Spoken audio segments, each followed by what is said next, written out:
Episode 222। और क्या हाल चाल, सब बढ़िया। तो बिना किसी देरी के शुरू करते हैं। तो जैसे कि आप लोगों ने पिछले एपिसोड में देखा था कि जो हमारा जान था ना, वो डाकियान वर्ल्ड में आ गया था एक मीटिंग के लिए। अब यहाँ पर आने के बाद हमारे जान की जो डेमन लेयर किंग होते हैं ना, तो 10वें नंबर के डेमन लेयर किंग से हमारे जान फाइट करता है और फाइनली उसे हरा देता है, जिस वजह से जितनी भी डेमन लेयर किंग है ना डाकियान वर्ल्ड में, वो सारे के सारे समझ जाते हैं कि जियान सच में डेमन लेयर किंग बनने के काबिल है। अब फाइनली जो मीटिंग के लिए हमारे जान यहाँ पर आया था ना, वो मीटिंग शुरू हो जाती है और यहाँ पर हमें मेजरली 3 बुड्ढों को बताया जाता है, जो कि कहीं ना कहीं पहला डेमन लेयर किंग, दूसरा डेमन लेयर किंग और तीसरा डेमन लेयर किंग थे। और तीनों बुड्ढे इस डाकियान वर्ल्ड के जो भी अलायंस वगैरह है ना, उसके मेन लोग माने जा सकते हैं। अब इनमें से एक बुड्ढा था और इस बुड्ढे का नाम था एल्डर किंग कांग। और जो बुड्ढा चलता है तो ये सबको बताने लगता है कि मैं एपिड रेस पर नजर रख सकता हूँ, लेकिन मुझे नजर रखने के लिए आप लोगों की थोड़ी बहुत शक्तियों की आवश्यकता पड़ेगी, इसलिए आप सभी के सभी लोग इस फॉर्मेशन में अपनी थोड़ी थोड़ी शक्तियां भेज दो। अब जब एल्डर किंग कांग एक कहते हैं ना, तो जो हमारा जान है ना, उसे कहीं ना कहीं थोड़ी बहुत गड़बड़ महसूस होने लगती है। और अब आगे और वीडियो शुरू करने से पहले ही कह दूं कि भाई यहाँ से जो आगे स्टोरी है ना, वो थोड़ी कंफ्यूजन भरी है, इसलिए मैं इसे थोड़ा देसी लैंग्वेज में समझाऊंगा। खैर को नहीं, शुरू करते हैं। अब जैसे हमारे जान को इस बारे में पता चलता है ना, तो जान कहीं ना कहीं समझ जाता है कि यहाँ पर जितने भी डेमन लेयर किंग बैठे हुए हैं ना, इनमें से पक्का कोई ना कोई तो गद्दार है। लेकिन जान ये महसूस नहीं कर पा रहा होता है कि भाई आखिरकार गद्दार कौन है। इतने में जो एल्डर किंग कांग है ना, वो भी इस चीज को महसूस कर लेते हैं कि जैसे ही उन्होंने इस फॉर्मेशन को एक्टिवेट किया ना, उन्हें भी ऐसा लगने लगा था कि मानो यहाँ पर कोई एपिड रेस का बंदा छुपा हुआ है, इसलिए वो भी थोड़े से हैरान हो जाती हैं। अब जैसे हमारा जान ये सब कुछ समझता है ना, और एल्डर किंग कांग एक बात को भी समझती हैं, तो जान चलता है तो तुरंत एल्डर किंग कांग को सावधान कर देता है। और वहीं एल्डर किंग कांग चलते हैं तो वो हमारी जान को सावधान कर देते हैं कि सावधान रहना। अब इतने में यहाँ पर 10 के 10 बंदे चलते हैं, तो ये आगे बढ़ते हैं और जो एल्डर किंग कांग का फॉर्मेशन है ना, उसमें अपनी थोड़ी थोड़ी शक्तियां डाल देती हैं। अब जैसे इन 10 बंदों की शक्तियां इस फॉर्मेशन के अंदर जाती है ना, तो जो एल्डर किंग कांग है ना, वो भी इस फॉर्मेशन में अपनी शक्तियां डाल देती हैं, जिस वजह से जो फॉर्मेशन या फिर बोला जाए तो वेपन वगैरह है ना, उसमें एक इमेज चलने लगती है। अब लाइन बाय लाइन हमें इन इमेजों को बताया जाता है। सबसे पहले हमें 6 एबल गॉड को बताया जाता है, जो कि हमारी जान के हाथों से मारा गया और उसका क्या क्या प्लान था कि वो एपिड रेस में भाग जाएगा और वहां पर और भी ज्यादा पावरफुल होकर जो द ग्रेट 1000 वर्ल्ड है ना, उसका एक साइड पर पूरी तरीके से कब्जा कर लेगा। अब इसके बाद हमें दूसरी सीन को बताया जाता है, जहाँ पर हमें 10 कोफेनों के बारे में बताया जाता है। अब पता नहीं इसमें 2 जगह लिखे हैं, एक जगह 8 लिखे हैं और एक जगह 10 लिखे हैं, या फिर हो सकता है कि मैं जिस चीज से ट्रांसलेट करता हूँ ना, तो उसने थोड़ा बहुत गलत बता दिया हो। जो भी है, 10 कोफेन नजर आती हैं। अब यहाँ पर जो सभी की सभी डेमन लेयर किंग इन 10 कोफेनों को देख ही रहे होते हैं, तभी जो टीवी चल रही थी ना, वो अचानक कांपने लगती है। अब जब एल्डर किंग कांग टीवी को ऐसा कांपता हुआ देखते हैं ना, तो अचानक एल्डर किंग कांग हिल जाते हैं और एक अजीब सी आवाज में यहाँ पर चिल्लाकर कहते हैं कि तुम तुच्छ ह्यूमन, तुम्हारी ये हिम्मत कि तुम हमारे एपिड रेस पर नजर रखो।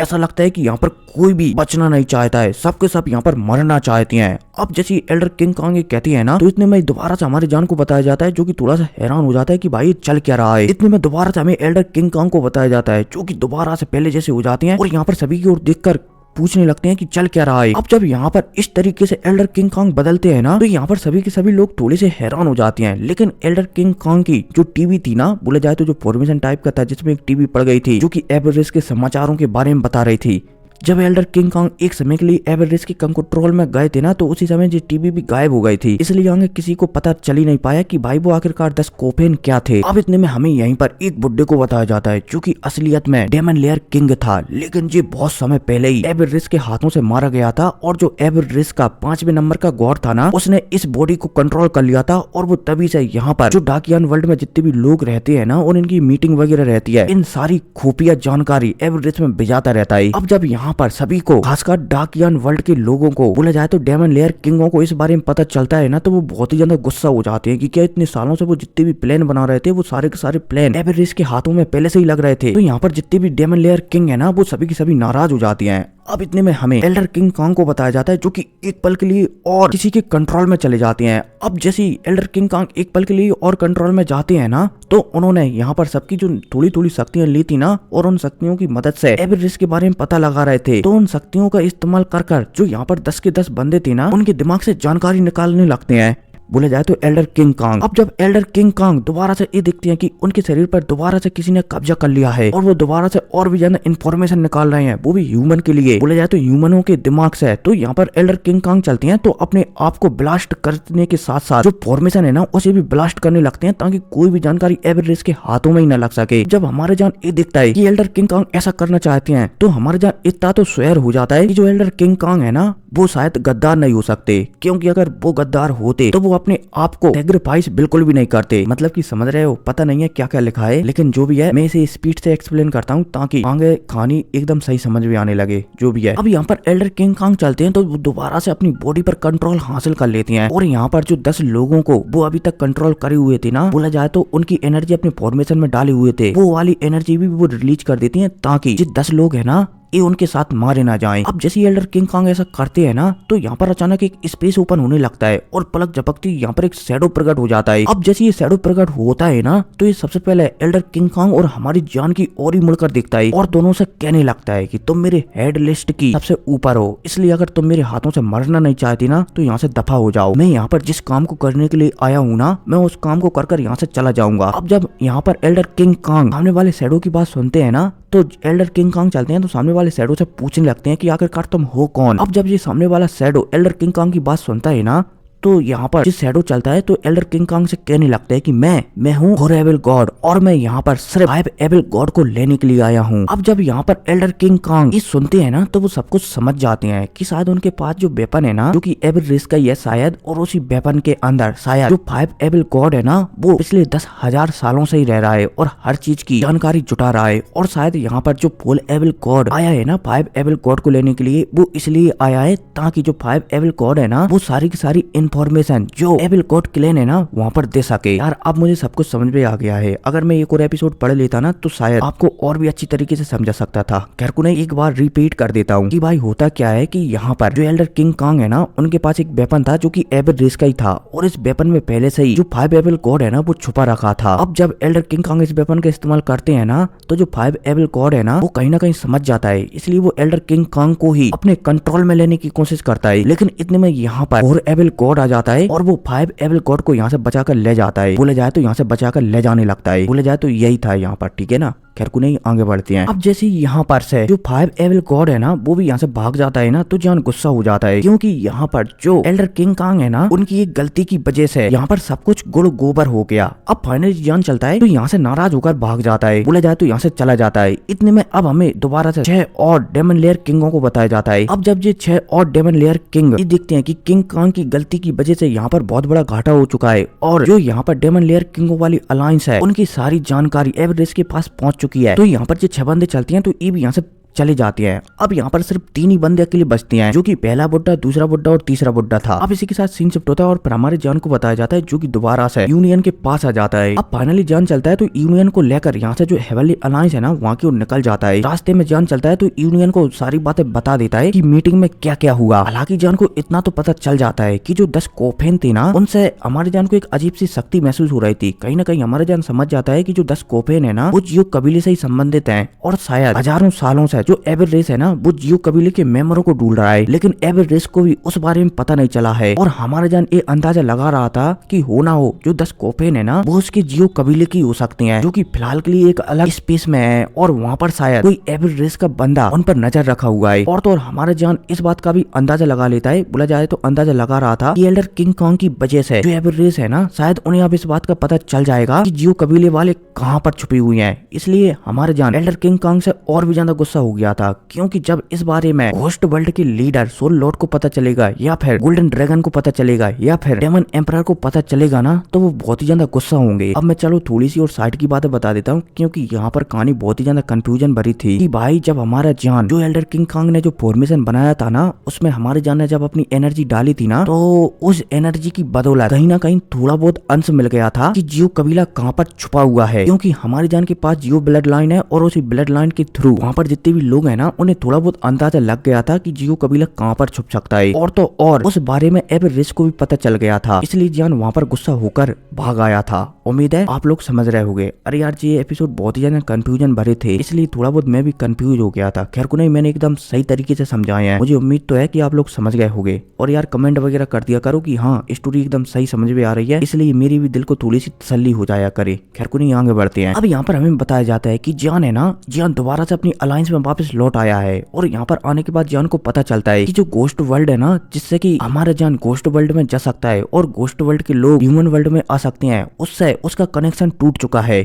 और तो और फिलहाल के लिए जो काइलिन है ना, वो अपनी ट्रेनिंग में गई हुई है, और जो हेवनली अलायंस की जितने भी मामले हैं ना, वो फिलहाल के लिए यूनर ही संभाल रही है। अब यहाँ पर आने के बाद हमारे जान को बहुत कुछ पता चलता है कि पिछले 1-1.5 साल में हेवनली अलायंस में बहुत सारे परिवर्तन हुए हैं और हेवनली अलायंस और भी ज्यादा पावरफुल हो गई है। अब फाइनली हमारे जान चलता है तो हेवनली अलायंस में जितनी भी प्रॉब्लम है ना, उन्हें ठीक करने लगता है। सबसे पहले हमारे जान चलता है तो जो गोस्ट वर्ल्ड की प्रॉब्लम है ना, बोला जाए तो गोस्ट वर्ल्ड से वो कनेक्शन नहीं कर पा रहे हैं, तो उसकी प्रॉब्लम सॉल्व करने के लिए जान वहाँ पर पहुंच जाता है जहाँ से गोस्ट वर्ल्ड में जाया जा सकता है। अब जैसे यहाँ पर हमारे जान पहुंचता है ना, तो यहाँ पर हेवनली अलायंस के कुछ पावरफुल लोग है ना, वो जान को मना करती है कि अंदर है ना, अंदर बहुत ही ज्यादा प्रेशर है, इसलिए शायद आपके लिए मुसीबत हो सकती है, इसलिए आप अंदर मत जाओ। हमारे जान चलता है तो सभी से कहता है कि निश्चिंत रहो, मैं शायद इस प्रॉब्लम को ठीक कर सकता हूँ। हमारे जान चलता है तो फाइनली जो भी सुरंग वगैरह है ना गोस्ट वर्ल्ड में की उसमें कूद जाता है। अब जैसे जान अंदर जाता है ना, तो अंदर से हमारे जान को एवरेस्ट की शक्तियां महसूस होती हैं। जान समझ जाता है कि शायद एवरेस्ट ने इस सुरंग को बंद कर दिया है, शायद वो कुछ बड़ा करना चाहती हैं, इसलिए हमारे जान चलता है तो तुरंत वापस आने लगता है ताकि इस बात की खबर सभी को दे सके। अब हमारे जान वापस आ रहा होता है, तभी उसके सामने एक पिलर आ जाता है और इस पिलर के ऊपर एक आंख पड़ी हुई होती है, और तो ये पिलर पूरी तरीके से काला कपूटा सा होता है। अब जो पिलर चलता है,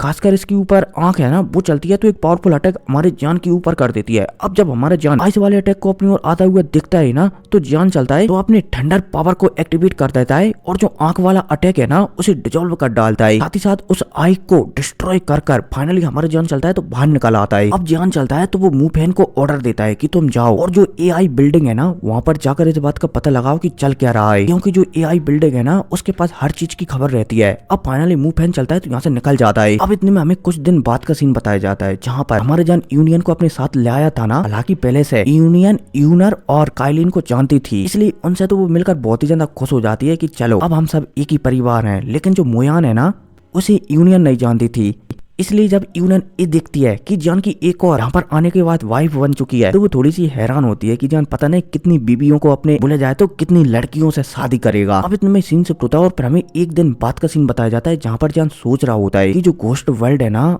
उसका एक रास्ता अंडर वर्ल्ड की ओर जाता है। अब जैसे ही हमारा जान ये सोचता है ना, तो उसे सब कुछ समझ में आ जाता है कि आखिरकार गोस्ट वर्ल्ड के एवरेस्ट ने सारे कनेक्शन क्यों काट दिए हैं। हमारे जान समझ जाता है कि जो एवरेस्ट है ना, उसे सच में इस बात का पता चल चुका है कि जो कबीला है ना, वो सच में अंडर वर्ल्ड में ही छुपा हुआ है, इसलिए शायद ये एवरेस्ट के लोग गोस्ट वर्ल्ड से हर वर्ल्ड का कनेक्शन काट दिए हैं, ताकि वो पूरी तरीके से गोस्ट वर्ल्ड पर कब्जा कर जो अंडर वर्ल्ड है ना, वहाँ पर जा सके और जियो फैमिली को पूरी तरीके से तबाह कर सके। अब जैसे हमारे जान सोचता है ना, तो वो भारी चिंता में पड़ जाता है। जान चलता है तो तुरंत 2-3 बंदों को और ऑर्डर दे देता है कि जल्दी से जाओ और जो AI बिल्डिंग है ना, उससे इस बात का पता लगा कर आओ। अब फाइनली अगले दिन जो मुंह फैन है ना, वो यहाँ पर आ जाता है। अब जैसे मुंह फैन यहाँ पर आता है ना, तो उसके हाथों में एक सिर्बल स्क्रॉल रहता है, जो कि एक प्रकार से टीवी का काम करता था। अब ये सिर्बल स्क्रॉल जैसे मुंह पेन खोलता है ना, तो इसमें अपने आप कुछ इमेजें चलने लगती हैं। अब जो ये इमेजें थी ना, ये थोड़ी सी अलग प्रकार की इमेजें थी, इसलिए शुरू में तो हमारा जान नहीं समझ पाता, लेकिन फिर कुछ समय के बाद लगातार जब हमारे जान इमेजों को दिखता रहता है ना, तो उसे सब कुछ समझ में आ जाता है कि जो गोस्ट वर्ल्ड है ना, उस पर एवरेस्ट ने हमला कर दिया है, और इस बार एवरेस्ट से जो 7 एवल गॉड है ना, वो वहाँ पर आया हुआ है ताकि वो एक साथ पूरे के पूरे गोस्ट वर्ल्ड को ही निपटा सके। और तो और हमारा जान ये भी अनुभव लगा लेता है कि जो गोस्ट वर्ल्ड पर आक्रमण हो रहे हैं ना, वो 2 साल से हो रहे हैं। अब जब जान इस बात का पता लगाता है ना, तो वो और भी ज्यादा हैरान हो जाता है। जान समझ जाता है कि गोस्ट वर्ल्ड की हालत वास्तव में बहुत ही ज्यादा बेकार रही होगी, लेकिन दूसरे पल ही जान समझ जाता है कि जो गोस्ट वर्ल्ड है ना, उसकी थोड़ी सी अलग टाइमिंग चलती है। बोला जाए तो ह्यूमन वर्ल्ड के 2 साल और गोस्ट वर्ल्ड के मात्र 6 से 7 महीने। इसलिए जान समझ जाता है कि भले ही यहाँ पर उन्हें ऐसा लग रहा है कि 2 साल से गोस्ट वर्ल्ड पर आक्रमण वगैरह चल रहे हैं एवरेस्ट के, लेकिन असल में जो गोस्ट वर्ल्ड की टाइमिंग है ना, वहाँ पर तो सिर्फ 5 या 6 महीने से ही एवरेस्ट के आक्रमण चल रहे हैं। अब जान को सोचने लगता है कि जो एबिट रेस है ना वो बहुत ही ज्यादा बड़ी है। इसके अलावा जो गोस्ट वर्ल्ड है ना वो भी बहुत ही ज्यादा बड़ा है। तो अगर वो पूरी की पूरी अपनी फोर्स को गोस्ट वर्ल्ड में लेकर गया ना तो हो सकता है कि यहाँ पर हेवनली अलायंस पर हमला हो जाए और उसकी हेवनली अलायंस पूरी तरीके से मारी जाए। इसलिए जान चलता है तो ज्यादा सोचता है और फिर सोचने के बाद जैसे मास्टर याओ लाओ ने फैसला लिया था ना कि जितने भी वर्ल्ड वाले लोग अगर मेरा साथ देते हैं, हमारी हेवनली अलायंस का साथ देते हैं, तो उन्हें मैं 7 और 8 और 9 रैंक की 2-2 गोलियां दूंगा। अब भाई साहब जैसे हमारा जान एक अनाउंसमेंट करता है ना तो ये बात सारे के सारे वर्ल्डों में फैलती हुई चली जाती है कि हेवनली अलायंस का साथ जो भी बंदा देगा एबिट रेस के लोगों को मारने में, तो उन्हें हेवनली अलायंस का लीडर 2 गोलियां देगा और वो गोलियां 9 लेवल की भी हो सकती हैं। अब जब इस बात की खबर सारे के सारे वर्ल्डों में फैलती है ना तो बहुत सारे पावरफुल लोग हमारी जान के इस ऑफर के झांसे में आ जाते हैं और वो हमारी जान की मदद करने के लिए दूर दूर से हेवनली अलायंस में एकत्रित होने लगती हैं। अब इसी के साथ सीन से होता है और पर हमें गोस्ट वर्ल्ड का सीन बताया जाता है जहाँ पर गोस्ट वर्ल्ड की हमें बहुत ही बुरी हालत बताई जाती है क्योंकि लगातार 5 से 6 महीनों से एबिट रेस गोस्ट वर्ल्ड पर हमला कर रही है और लगातार उसे सप्रेस करती जा रही है। इसलिए गोस्ट वर्ल्ड की हर तरफ की हालत बहुत ही ज्यादा गंभीर हो चुकी होती है, चाहे फिर वो सोल लॉर्ड डोमेन हो या फिर ली सोल डोमेन हो, सबकी हालत एकदम पतली हो चुकी होती है। अब इतने में हमें ली सोल डोमेन को बताया जाता है जिसकी की अब आधे एरिया पर एबिट रेस का कब्जा हो चुका था और यहाँ पर अब हमें इतने में एक जाने पहचाने चेहरे को बताया जाता है और ये चेहरा होता है सोल लॉर्ड का स्टूडेंट लॉर्ड पो। और यहाँ पर लॉर्ड पो की हालत भी बहुत ही ज्यादा गंभीर होती है क्योंकि आज से कुछ दिनों पहले एबिट रेस ने यहाँ पर हमला कर दिया था और जो लॉर्ड पो है ना उसके इलाके को हथिया लिया था और लॉर्ड पो को बुरी तरीके से जख्मी कर दिया था। फिलहाल के लिए लॉर्ड पो एबिट रेस के कंट्रोल में था, बोला जाए तो कब्जे में था और वो उसे अपनी उंगलियों पर नचा रहे थे। अब इसी के साथ सीन शिफ्ट होता है और फिर हमें सोल लॉर्ड डोमेन को बताया जाता है और यहाँ का माहौल भी बहुत ही ज्यादा गंभीर था। अधिकतर इलाके पर एबिट रेस का कब्जा हो चुका था, सिर्फ कुछ ही पावरफुल इलाके थे जिन पर अभी भी सोल लॉर्ड का कब्जा था। अब इतने में हमें एक कमरे का सीन बताया जाता है जहां पर हमें सोल लॉर्ड की दूसरी स्टूडेंट हाउ नेर को बताया जाता है जो कि दिखने में बहुत ही ज्यादा सुंदर थी लेकिन लगातार 5 से 6 महीनों से मेहनत कर रही थी ताकि वो सोल लॉर्ड डोमेन को बचा सके, इसलिए थोड़ी सी कमजोर सी लग रही थी। और तो और हमें बताया जाता है कि जो हाउ नेर है ना उसकी पावर फिलहाल के लिए रिकार्नेशन लेवल के 3 स्टार पर थी। अब इसी के साथ सीन शिफ्ट होता है और पर हमें एक और नई जगह का सीन बताया जाता है और जिस जगह भी गोस्ट वर्ल्ड में आती है। अब इतने में यहाँ पर हमें एक आफ्टर इमेज को बताया जाता है और इस आफ्टर इमेज के सामने बहुत सारे लोग खड़े हुए होते हैं और जो बहुत सारे लोग पूरे के पूरे एबिट रेस के लोग होते हैं। अब इतने में बताया जाता है कि जो आफ्टर इमेज है ना वो असल में यहाँ पर 7 एबल गॉड की है और उसके सामने बहुत सारे लोग जो ठाड़े हुए हैं ना ये एबिट रेस के एबिट रेड किंग और ब्लैक एबिट किंग हैं और तो और इनकी पावर रिकॉग्निशन लेवल के 3 स्टार 4 स्टार और तो और कोई से एबिट रेड किंग की पावर तो 5 स्टार पर भी टच कर रही होती है। अब इसी के साथ सीन शिफ्ट होता है और पर दोबारा से हमें ह्यूमन वर्ल्ड के हेवनली अलायंस को बताया जाता है जहाँ पर जो हमारे जान था ना उसने बहुत सारे लोगों को एकत्रित कर लिया था और हमारे जान ने जितने भी लोगों को चुना था ना उनमें से अधिकतर लोग रिकॉग्निशन लेवल पर ही थे लेकिन इनमें से ज्यादा की पावर 2 स्टार और 3 स्टार पर ही थी, इसलिए हमारे जान इनसे ज्यादा उम्मीद नहीं लगा रहा था। फिर भी इनकी जनसंख्या ज्यादा थी इसलिए हमारे जान समझ जाता है कि 2-3 बंदे कम से कम एक एबिट रेड किंग को तो संभाल ही सकती हैं। अब फाइनली हमारे जान चलता है तो सभी लोगों को लेकर यहाँ से निकल जाता है और फाइनली जो गोस्ट वर्ल्ड का एरिया है ना जहाँ से गोस्ट वर्ल्ड में जाया जा सकता है उस स्पेस के पास आ जाता है। अब जैसे हमारे जान इस स्पेस के पास आता है ना तो सभी को सावधान करता है कि सावधान रहना, अब हम गोस्ट वर्ल्ड में जाने वाले हैं और गोस्ट वर्ल्ड में पहले से ही एबिट रेस के लोग मौजूद हैं इसलिए हमें वहाँ पर जाते ही लड़ना पड़ सकता है, इसलिए सबके सब सावधान रहना। अब भाई साहब एक जान चलता है तो फाइनली जो सुरंग है ना उसके अंदर तेजी से चला जाता है और उसके पीछे 50 से 60 लोग तेजी से आगे जाने लगते हैं। अब जान चलता है तो आगे जा ही रहा होता है तभी उसके सामने अचानक एबिल शक्तियां आ जाती हैं। अब जैसे हमारे जान एबिल शक्तियों को आता हुआ दिखता है ना तो जान चलता है तो अपनी ऑरेंज कलर की फ्लेम को निकालता है और सामने जितनी भी एबिल शक्तियां है ना उन्हें डिस्ट्रॉय कर तेजी से आगे बढ़ने लगता है इसी सुरंग में से। इतने में जान महसूस करता है कि मानो सामने कोई फॉर्मेशन चढ़ा है जो कि एबिल रेस ने चढ़ा कर रखा है, इसलिए जान चलता है तो यहाँ पर एक समय के लिए रुक जाता है। अब जैसे हमारे जान यहाँ पर रुकता है ना तो हमारे जान के पीछे से एक बुड्ढा निकल कर आता है और सामने वो फॉर्मेशन की थोड़ी बहुत जांच पड़ताल करता है और पलक झपकते ही सामने जो एबिट रेस का फॉर्मेशन है ना उसे तोड़ देता है। अब जब हमारा जान इस बुड्ढे को इतनी आसानी से सामने वाले फॉर्मेशन को तोड़ता हुआ दिखता है ना तो वो खुश हो जाता है और इस बुड्ढे को शाबाशी दे देता है। अब फाइनली हमारा जान चलता है तो आगे इसी सुरंग में से बढ़ने लगता है अपने सारे लोगों को लेकर। इतने में जिस बुड्ढे ने फॉर्मेशन तोड़ा था ना वो हमारे जान से कहने लगता है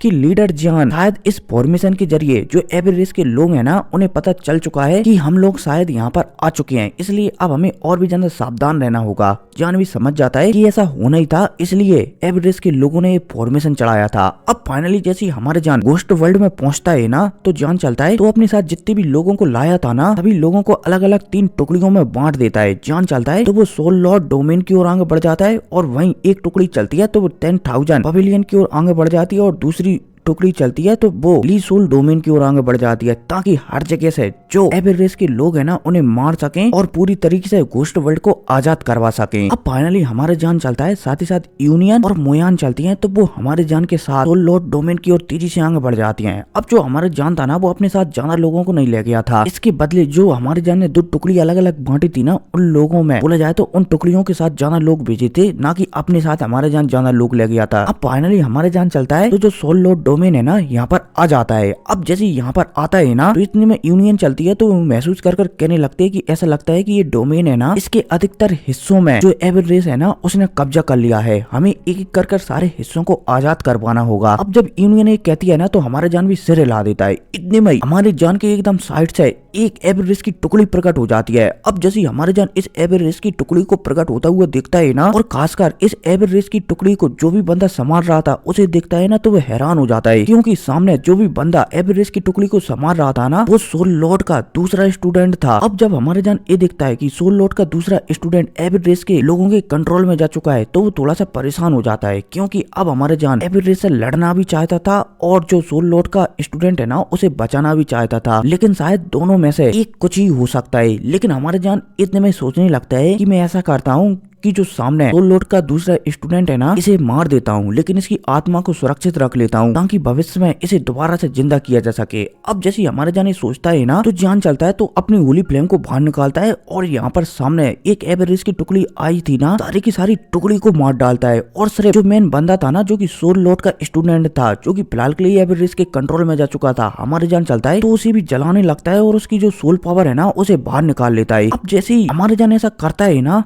तो जो स्टूडेंट था ना सोल लॉर्ड का वो कहीं ना कहीं होश में आ जाता है और जान को शुक्रिया वगैरह कहने लगता है कि तुम्हारा बहुत बहुत धन्यवाद, वरना पता नहीं मेरे हाथों से कितने ही मेरे ही अपने मारे जाते। भले ही मैं मारा जा चुका हूँ फिर भी कम से कम मैं अपने लोगों को तो नहीं मारूंगा। अब जैसी सामने वाला बंदा बोला जाए तो बंदे की आत्मा एक कहती है ना तो जान चलता है तो उससे पूछने लगता है कि क्या तुम्हें बचाया जा सकता है। अब जब सोल लॉर्ड का स्टूडेंट यहाँ पर जान की बात सुनता है ना तो वो मना कर देता है कि मैं तो पहले ही मर चुका हूँ, जो मेरी आत्मा है ना ये भी मेरी पूरी आत्मा नहीं है, इसका सिर्फ एक छोटा सा अंश है और मैं फिलहाल के लिए इतना पावरफुल नहीं हूँ या फिर इमोर्टैलिटी लेवल पर नहीं पहुंचा हूँ कि मुझे दोबारा से जिंदा किया जा सके, इसलिए तो मेरी इस आत्मा को भी जलाकर राख कर दो ताकि मैं दर दर भटकू ना। अब जैसे हमारे जान सोल लॉर्ड के स्टूडेंट की बात सुनता है ना तो वो थोड़ा सा उदास हो जाता है कि वो इसे बचा नहीं सकता, लेकिन हमारे जान इसे तड़पते हुए नहीं देखना चाहता था, इसलिए जान चलता है तो उसकी आत्मा है ना उसे भी पूरी तरीके से डिस्ट्रॉय कर देता है और यहाँ पर यूनियन और मोयान के साथ आगे बढ़ जाता है। अब रास्ते में जाते समय जो जान है ना वो याद करने लगता है कि किस तरीके से सोल लॉर्ड उसकी मदद करते थे और तो और सोल लॉर्ड ने उसे एक टीचर की तरह टीच किया था और तो और कई बार सोल लॉर्ड ने उसकी जान भी बचाई थी।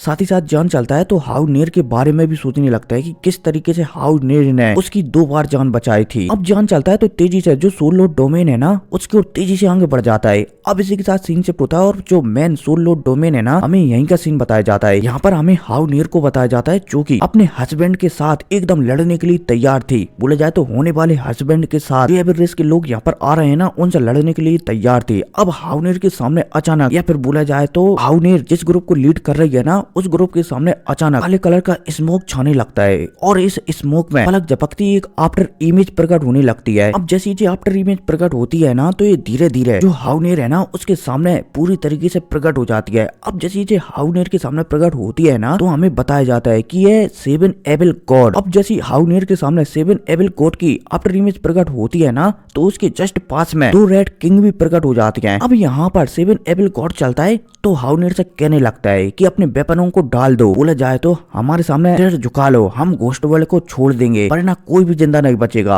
अब जब हाउनेर सेवन एविल गॉड की बात सुनती है ना, तो वो उसकी बात को नजरअंदाज कर देती है। हाउनेर चलती है तो कहने लगती है कि तुम मेरी उंगलियां काट दो या मेरी सिर गर्दन से उड़ा दो, लेकिन तुम्हारे सामने तो हम किसी भी कीमत पर नहीं झुकेंगे। अब जैसे यहाँ पर हाउनेर कहती है ना, तो यहाँ पर जो रेड किंग थे ना, वो सेवन एविल गॉड से कहने लगती हैं कि सर आप इनके सामने क्यों ऐसी बात कर रहे हो, आप सिर्फ ऑर्डर दो, मैं यहीं पर इन्हें खत्म कर देता हूँ। अब जैसे यहाँ पर evil red king seven evil god से कहता है ना, तो सेवन एविल गॉड चलता है तो हमें सिर हिला देता है। अब जैसे सेवन एविल गॉड हमें सिर हिलाता है ना, तो जो दोनों के दोनों एविल रेड किंग है ना, वो तेजी से हाउनेर की ओर आगे बढ़ जाते हैं। अब जब हाउनेर दोनों एविल किंगों को अपने ऊपर हमला करते हुए दिखती है ना, तो हाउनेर चलती है तो वो भी जो उसका चाकू वगैरह है ना, उसे बाहर निकालती है और एक एविल रेड किंग से लड़ने लगते, लगे तेरी। और दूसरा जो एविल रेड किंग है ना, उससे जो हाउनेर का होने वाला हस्बैंड है ना, वो लड़ने लगता है, लगे तेरी। अब इनके बीच में एकदम लगे तेरी होने लगती है। लेकिन जो हाउनेर है ना, वो रिकार्नेशन लेवल के 3 स्टार पर है, और जो एविल रेड किंग है ना,